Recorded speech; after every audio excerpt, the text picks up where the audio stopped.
حضرت موسیٰ علیہ السلام اور کسائب کا واقعہ۔ حضرت موسیٰ علیہ السلام اللہ رب العزت کے جلیل القدر پیغمبر تھے۔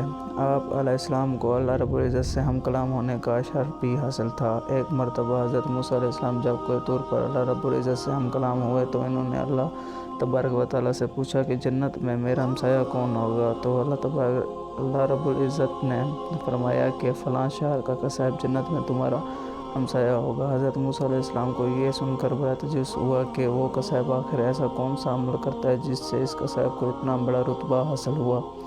حضرت موسیٰ علیہ السلام اس شہر کی جانب گئے اور وہاں کسائب کو تلاش کیا اور خاموشی سے دیکھتے رہے کہ آخر اس کا ایسا کون سا عمل ہے جس پر اللہ نے اسے اتنا عظیم مرتبہ عطا فرمایا ہے۔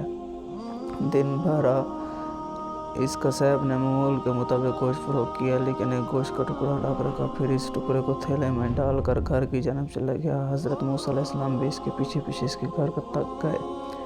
پھر حضرت موسیٰ علیہ السلام نے اس کسائب سے اس کا مہمان بننے کی گزارش کی، جو اس نے بخوشی قبول کر لی۔ حضرت موسیٰ علیہ السلام اس کے ساتھ اس کے گھر کے اندر تشریف لے گئے تو اس شخص نے لائے ہوئے گوشت کو اچھی طرح پکایا اور پھر چند بوٹیوں کو اپنے دانتوں سے چبا کر نرم کیا۔